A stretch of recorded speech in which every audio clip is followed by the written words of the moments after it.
ಎಲ್ಲರಿಗೂ ಸ್ವಾಗತ ನಮ್ಮ ಸಂಸ್ಕೃತಿ ಚಾನೆಲ್ಗೆ. ಇವತ್ತು ಏನು ಹೇಳ್ತಾ ಇದ್ದೀನಂದರೆ, ತುಳಸಿ ಗಿಡದ ಸುತ್ತಮುತ್ತಲು ಏನನ್ನು ಇಡಬಾರ್ದು, ಇದರಿಂದ ಇಟ್ಟರೆ ಏನೇನು ಸಮಸ್ಯೆಗಳು ಬರುತ್ತೆ ಅಂತ ನೋಡೋಣ. ಮೊದಲನೇದಾಗಿ ತುಳಸಿ ಗಿಡನೂ ಸ್ವಚ್ಛವಾಗಿಡಬೇಕು, ಬುಡ ಸಮೇತವಾಗಿ ಸ್ವಚ್ಛವಾಗಿ ಇಡಬೇಕು, ಅಲ್ಲಿ ಇಲ್ಲಿ ಕಸನ ಇಡಬಾರ್ದು. ಮತ್ತು ಎರಡನೇದಾಗಿ ಚಪ್ಪಲಿಗಳು ತುಳಸಿ ಗಿಡದ ಸುತ್ತಮುತ್ತಲು ಬಿಡಬಾರ್ದು. ಪೂಜೆ ಮಾಡೋದೇ ಇರೋಂಥ ತುಳಸಿ ಕೆಳಗಡೆ ಬೆಳೆದ್ರೆ ಚಪ್ಪಲಿಗಳು ಹತ್ತು ಕಡೆ ಬಿಡಬಾರ್ದು. ಮೂರನೇದಾಗಿ ನಾವು ಪೂಜೆ ಮಾಡುವಂಥ ತುಳಸಿ ಗಿಡನ ಎತ್ತರ ಸ್ಥಾನದಲ್ಲಿ ಸ್ವಲ್ಪ ಕಟ್ಟೆ ಥರ ಮಾಡಿ ಪೂಜೆನ ಮಾಡಬೇಕು.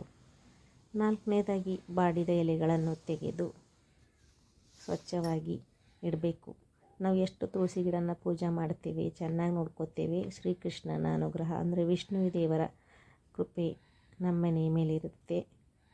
ಮನೆಯಲ್ಲಿ ಕಷ್ಟಗಳು ಬರುವುದಿಲ್ಲ, ಯಾವಾಗೂ ಕಿರಿಕಿರಿ ಜಗಳ ಆಗುತ್ತೆ. ತುಳಸಿ ಗಿಡ ಮನೆಯಲ್ಲಿ ಬಾಡಿದ್ದು ಹಾಗೆ ಇಟ್ಟರೆ, ಅದರ ಚಪ್ಪಲಿಗಳು ಬಿಟ್ಟರೆ ಮತ್ತು ಬಾರಿಗೆ ಕೂಡ ಅದರ ಸುತ್ತಮುತ್ತಲು ಎಲ್ಲೂ ಇಡಬಾರ್ದು. ಇದರಿಂದ ಮನೆಯಲ್ಲಿ ತುಂಬ ಗಲಾಟೆಗಳು, ಗದ್ದಲ, ಜಗಳ ಆಗುತ್ತೆ, ಆರೋಗ್ಯ ಸಮಸ್ಯೆ ಆಗುತ್ತೆ, ಆರ್ಥಿಕ ಸಮಸ್ಯೆ ಆಗುತ್ತೆ.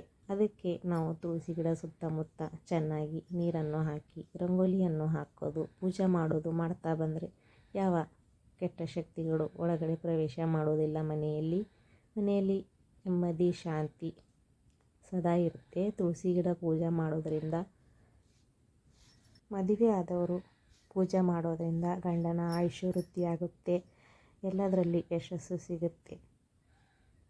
ಮತ್ತು ಮದುವೆ ಆಗದಂಥವರು ಮಾಡಿದರೆ ಒಳ್ಳೆಯ ವರ ಅಂದರೆ ಒಳ್ಳೆಯ ಗಂಡ ಸಿಗ್ತಾನೆ.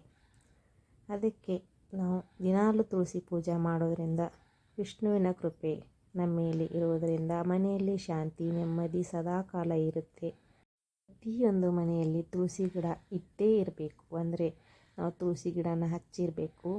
ನಮಗೆ ದಿನಾಲು ಪೂಜೆ ಮಾಡಲು ಆಗಲ್ಲ ಅಂದರೆ ಶುದ್ಧವಾದ ನೀರನ್ನಾದರೂ ಹಾಕಿ ಪೂಜೆ ಮಾಡಿ, ಯಾವಾಗಾದರೂ ಪೂಜೆ ಮಾಡಿರಬೇಕು. ಅಂದರೆ ದಿನಾಲು ಶುದ್ಧವಾದ ನೀರನ್ನು ಹಾಕಬೇಕು. ಆವಾಗವಾಗ ಪೂಜೆನ ಮಾಡಬೇಕು. ಅಂದರೆ ಹುಣ್ಣಿಮೆ, ಅಮಾವಾಸ್ಯೆ, ಹಬ್ಬ ಹರಿದಿನಗಳಲ್ಲಾದರೂ ತುಳಸಿ ಪೂಜೆನ ಮಾಡಬೇಕು. ಇದರಿಂದ ಮನೆಗೆ ತುಂಬ ಒಳ್ಳೆಯದಾಗುತ್ತೆ. ಒಂದು ಸಾಕ್ಷಾತ್ ವಿಷ್ಣು ದೇವರನ್ನು ಪೂಜಿಸಿದ ಹಾಗೆ ಮನೆಯಲ್ಲಿ ಒಂದು ದೇವರು ಇದ್ದಂಥ ವಾತಾವರಣ ನಿರ್ಮಾಣ ಆಗುತ್ತೆ. ದಿನಾಲು ತುಳಸಿ ಪೂಜೆ ಮಾಡೋದರಿಂದ ಮನಸ್ಸಿಗೆ ಒಂಥರ ನೆಮ್ಮದಿ, ಶಾಂತಿ ಸಿಗುತ್ತೆ. ಗಂಡನ ಆಯುಷ್ಯ, ಆರೋಗ್ಯ ಅಲ್ಲದೆ ಮಕ್ಕಳ ಆರೋಗ್ಯ ಚೆನ್ನಾಗಿರುತ್ತೆ. ಮನೆಯಲ್ಲಿ ಒಂದು ಪೂಜೆ ಮಾಡ್ತಾ ಬಂದರೆ, ಯಾವುದೇ ಪೂಜೆ ನಾವು ಮಾಡ್ತಾ ಇದ್ದರೆ ಏನೋ ಒಂಥರ ದೇವರ ಶಕ್ತಿ ನಮ್ಮ ಜೊತೆಯಲ್ಲಿ ಇದ್ದ ಹಾಗೆ ಇರುತ್ತೆ. ಅದಕ್ಕೆ ದಿನಾಲು ಸಾಧ್ಯವಾದರೆ ತುಳಸಿ ಪೂಜೆ ಮಾಡಿದರೆ ಒಳ್ಳೆಯದು. ನೋಡಿದ್ರಲ್ಲ, ವಿಡಿಯೋ ಇಷ್ಟ ಆದರೆ ಲೈಕ್ ಮಾಡಿ, ಇನ್ನೊಬ್ಬರಿಗೂ ಶೇರ್ ಮಾಡಿ. ಇದೇ ಥರ ವಿಡಿಯೋಗಳಿಗಾಗಿ ಸಬ್ಸ್ಕ್ರೈಬ್ ಮಾಡಿ. ಮತ್ತು ಸಬ್ಸ್ಕ್ರೈಬ್ ಮಾಡಿದವರಿಗೆಲ್ಲ ನನ್ನ ಧನ್ಯವಾದಗಳು. ಇನ್ನೊಬ್ಬರಿಗೂ ಶೇರ್ ಮಾಡಿ. ನೋಡಿದ್ದಕ್ಕೆ ಎಲ್ಲರಿಗೂ ನನ್ನ ಧನ್ಯವಾದಗಳು. ಒಬ್ಬ ಹಿಂದೂ ಮನೆಗಳಲ್ಲಿ ತುಳಸಿ ಗಿಡನ ಇಟ್ಟು ಪೂಜಿಸಿ ಪ್ರಾರ್ಥಿಸಿ ಎಂದು ನನ್ನ ಆಸೆ.